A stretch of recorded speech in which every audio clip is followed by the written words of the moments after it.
Hello, welcome back to another video. Today we got some good old hero hay. We know how bad the Discord leak was now. Great.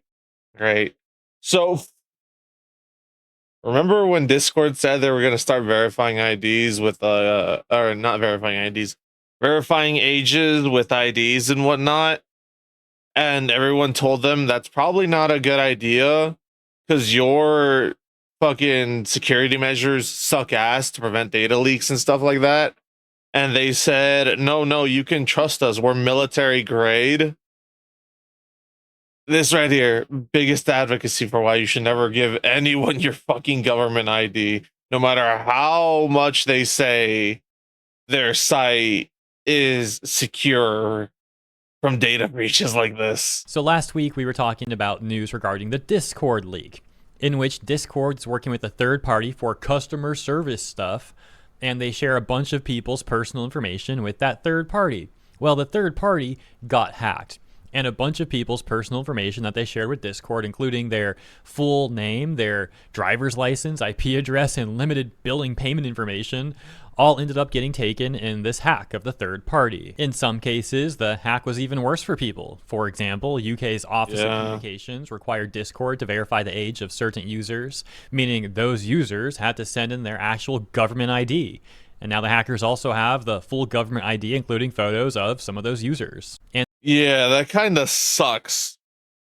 So now that Discord has been screwed over and a whole bunch of IDs have been leaked and a whole bunch of people have been doxxed now, essentially, I wonder if that's gonna be a nice little incentive for other, companies that want to do the same to not do it, because people aren't happy with this, especially after all the BS Discord kept saying about how, oh, you didn't have to worry if you had to verify your age because your personal information is safe with them.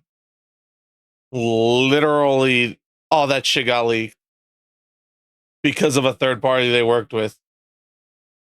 So again, that was a lie.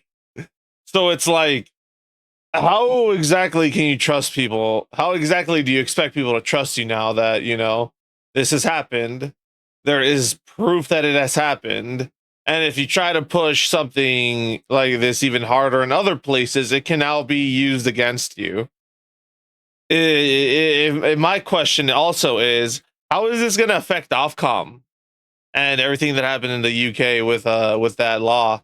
Are they going to have to get rid of it now that they've seen the repercussions of said law?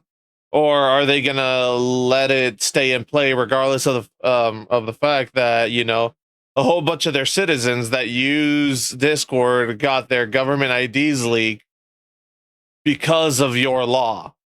Are you just going to ignore that? I wonder. Well, I mean, then again, they have ignored the 2 petitions that have been signed and whatnot. So yeah, who knows what they're gonna do. so this news obviously left people wondering how many people were affected by this hack. Well, now we have that information. Cybersecuritynews.com writing, the most alarming aspect of the breach is the theft of government ID images, such as driver's licenses and passports, which were submitted by users to appeal age-related account restrictions. This right here should be the biggest driving factor to be against ID age verification on sites that, don't need it, like YouTube and Discord and all these other sites that for some reason have it. Something like, Pornhub makes sense because you want to ensure that your users are over 18. But like Discord, really? YouTube? Given that they've both had fucking, data breaches in the past, we were supposed to believe them when they said, trust me, bro, we upgraded our shit. And people were still skeptical, but had to give up their IDs. And now, data breach, look at the amount of people that are over 2 million people, 2.1 mil have been affected. Goddamn. The attackers claim to possess, or rather, they possess 2.1 mil IDs and shit like that. That's fucking insane, dude. Around 2.2 million of these photos, a figure Discord is labeled as quote-unquote inaccurate and part of the extortion effort. And sure, they might inflate the numbers. However, I'm also not inclined to believe Discord either, as they very well might be trying to understate the numbers to essentially downplay what happened. Ultimately, Discord says they are launching an internal investigation and working with law enforcement to further address the incident. Apparently, Discord will also be reaching out to people who specifically had their government IDs leaked. Just be careful, as other groups may now try and capitalize on this with phishing emails. Data breaches are consistently occurring online, and companies and governments continue trying to normalize getting people to submit their sensitive info online, despite that info clearly being at risk. Some organizations also claim to delete. I'd like to remind you that even our government isn't secure from these data breaches because we literally had our social security numbers leaked. Like, bro, I'm never gonna let the government live this shit down. Our social security cards for every American were leaked to the internet because of a data breach that happened in the federal government. And you're gonna sit here and expect company fucking number 773 is more secure than our own government? They're probably not, and even they still have data breaches. What's the point of having all that classified fucking leveling and that fucking security clearance if you're still gonna have a fucking data breach?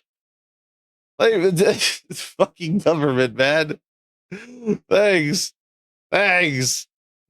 Oh my god, so stupid. Such info after a brief period of time, but then they never actually do. So please be careful out there, guys. Thanks for tuning in, and I'll see you in the next one.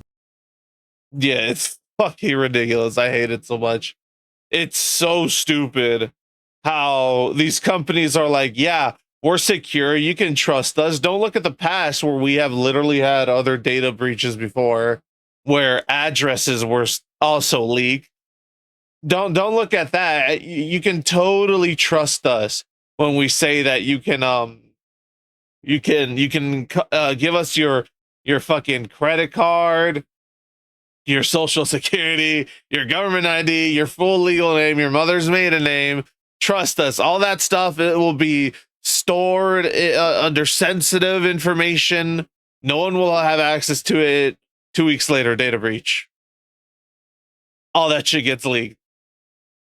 And they expect us to genuinely believe that they can actually keep any of that stuff private. It's stupid. It's stupid to say the least. But yeah, if you enjoyed the video, like, comment, subscribe, let all that YouTube jazz, and I'll catch y'all in the next one later.